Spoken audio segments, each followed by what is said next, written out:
Hi, I'd like to welcome you to the first video in the first module on Foundation to Lead. I want to take you through a voyage of understanding how we process information and how we can give information, how we can understand where people are coming from, and how we can understand what's happening inside us.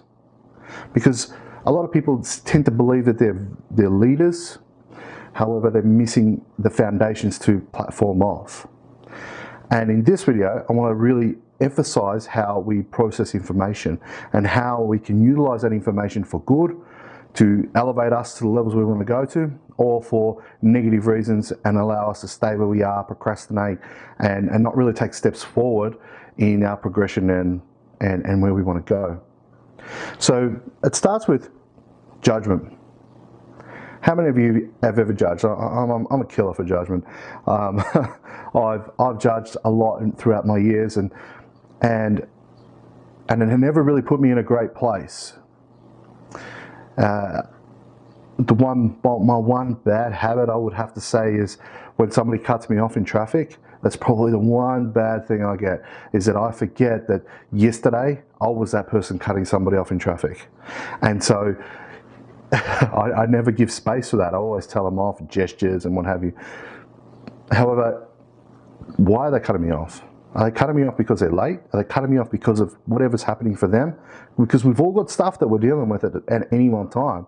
Everyone has stuff, whether it's big stuff, whatever you consider big stuff, or small stuff, whatever you consider small stuff. We're always dealing with stuff. So judgment has a place.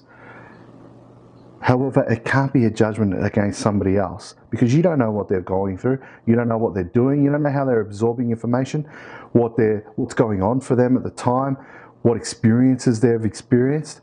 You don't know that. Nobody will ever know that. So it's important that we understand that knowing what's happening around us is really difficult to know what's happening inside somebody.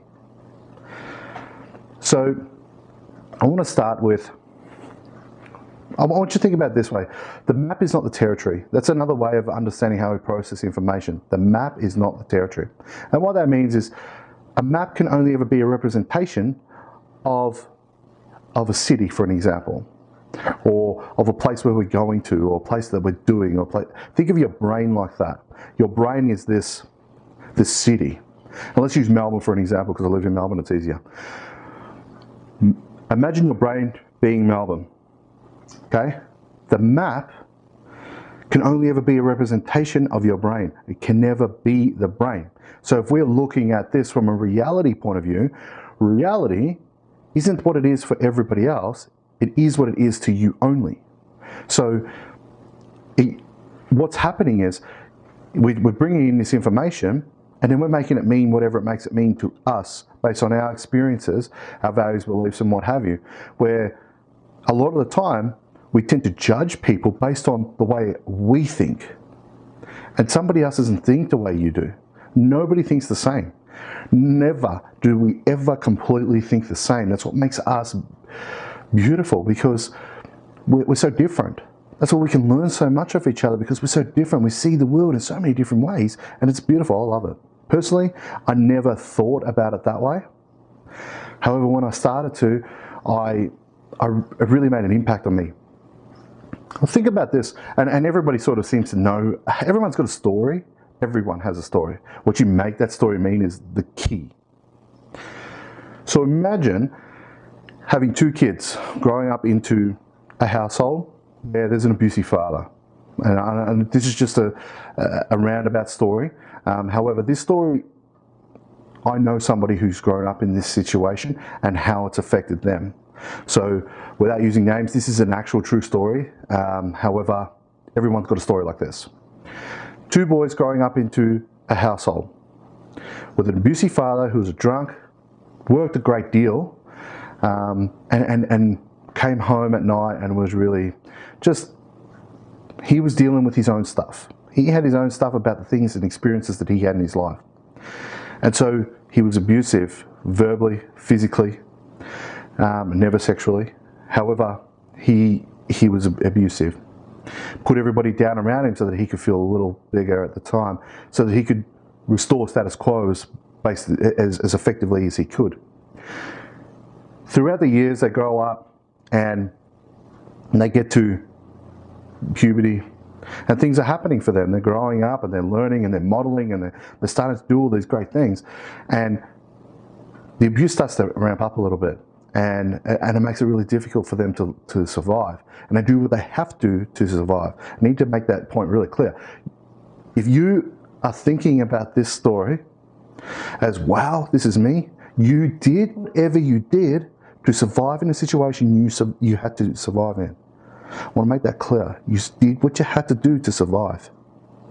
Everybody will. It's a basic human need. We have to do what we do to survive. So they do what they have to do to survive. They get messed up. They do bad things. They do good things, and the results are really up and down.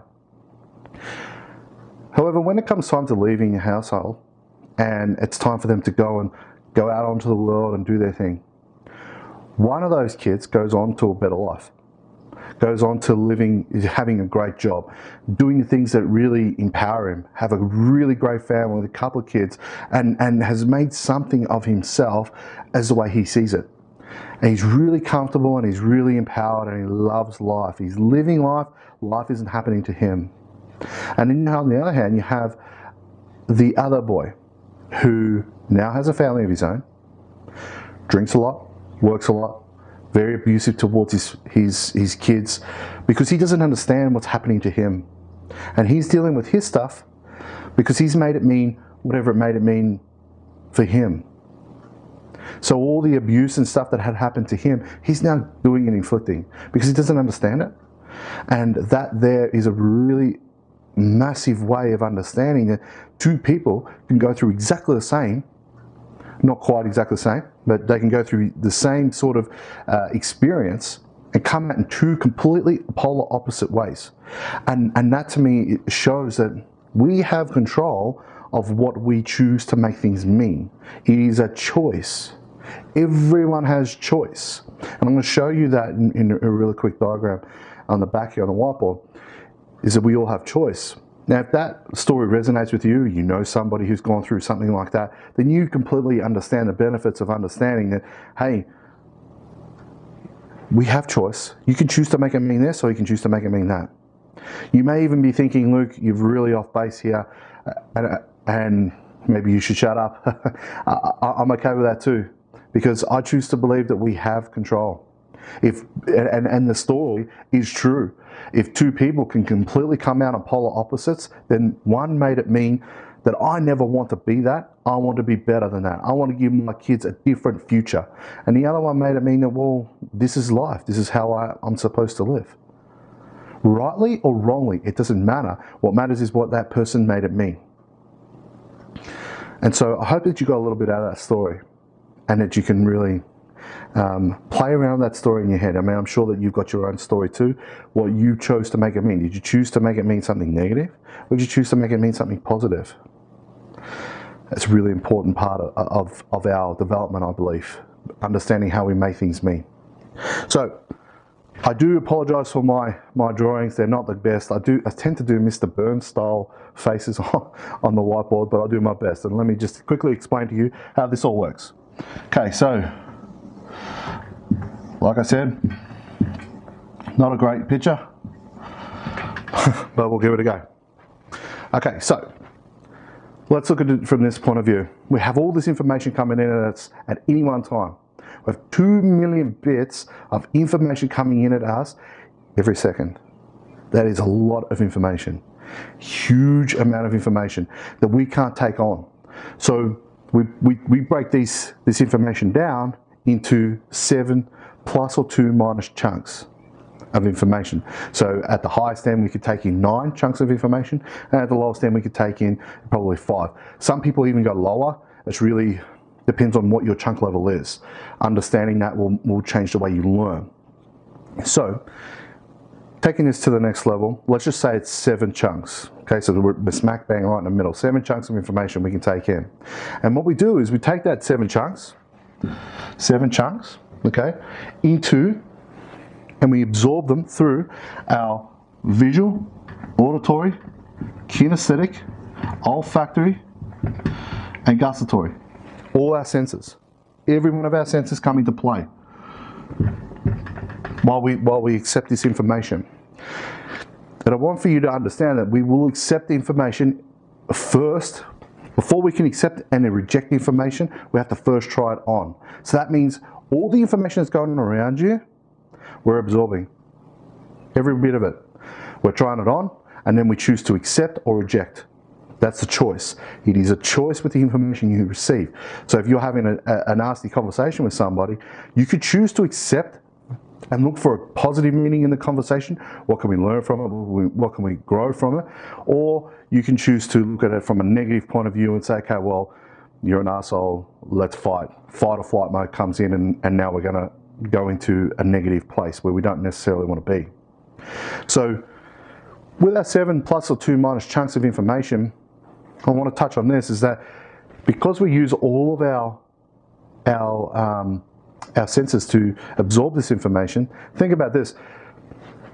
You wouldn't have thought about the touch of your clothing on your skin until I just brought it up. You wouldn't have felt the seat that you're sitting in. The light around you wouldn't have been such a big deal. You wouldn't have thought about it until I brought it up. The smallest little bits around you wouldn't have seen. The sound of the birds. They're there, you're absorbing them, but you don't know they're there.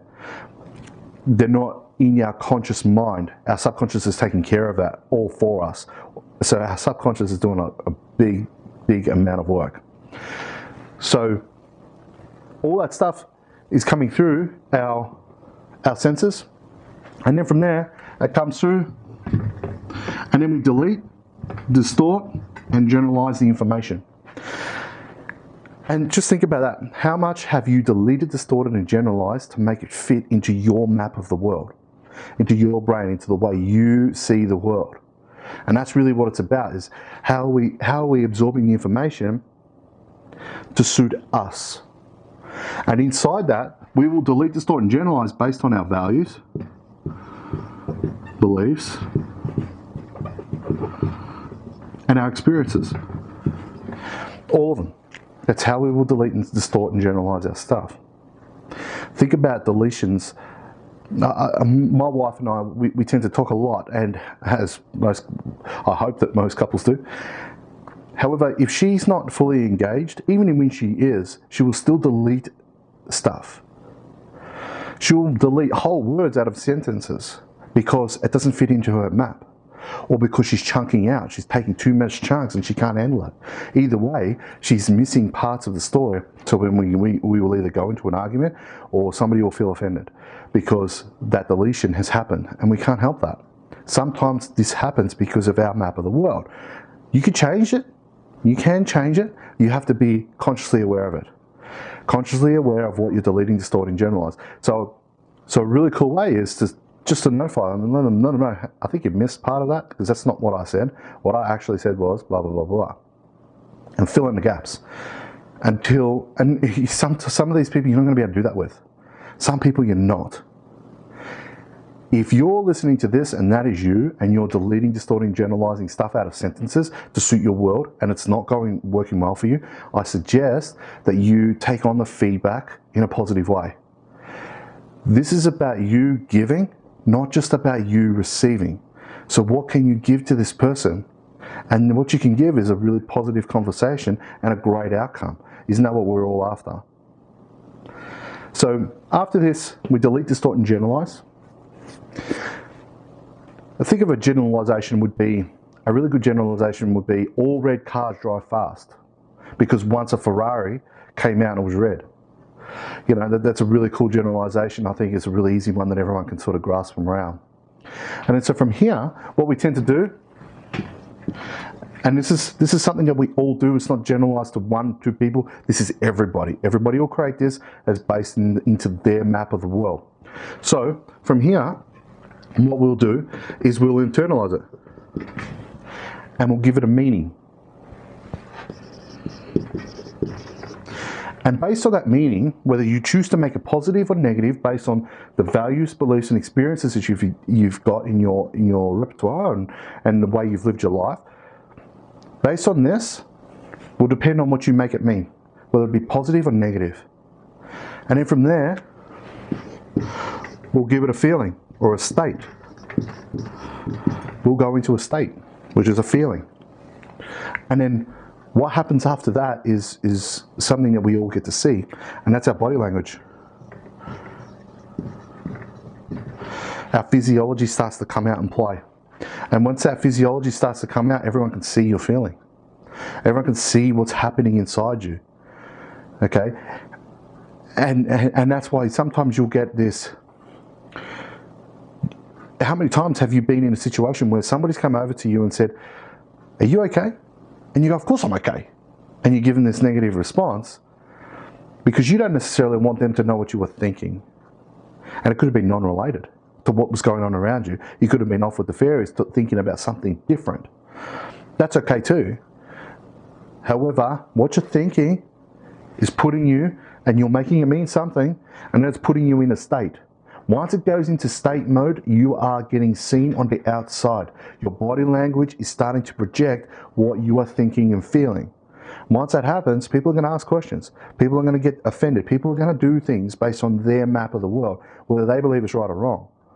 So getting to understand how this all works is really, really important because of two things. Number one, for yourself.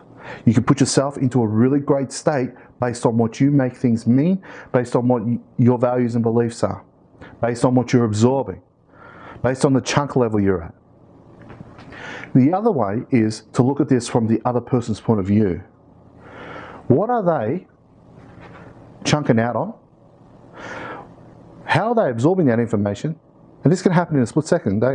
All this happens within seconds, not even microsecond. What are they bringing in? How are they deleting, distorting, and generalized? What sort of values do they have? What sort of experiences have they experienced? What sort of beliefs do they have around a certain subject or topic? What are they making it mean? Are they making it mean a negative or a positive? The state. What feeling are they giving off? What feeling are they giving off? And the body language. You can see the body language. And then what happens after that is we come back full circle and we see behaviour. We see behaviour. So the behaviour is the last thing we see, but it's the first thing we judge every time. Every single time we judge based on behaviour, not based on what's happening here. So I trust that you got a lot out of that. And next time when you tend to judge people, know that there's a lot going on and they're dealing with stuff too, just like you are. And everything has a flow and everything has a place. I need for you to understand that. Because once I understood that, everything changed for me. So there's a PDF with all this diagram on there so that you can access that on this page. I would study it if I were you, so just to know and understand and get a feel for what's happening around you and what's happening in other people. So stay tuned for the next video, and let's take this to the next level.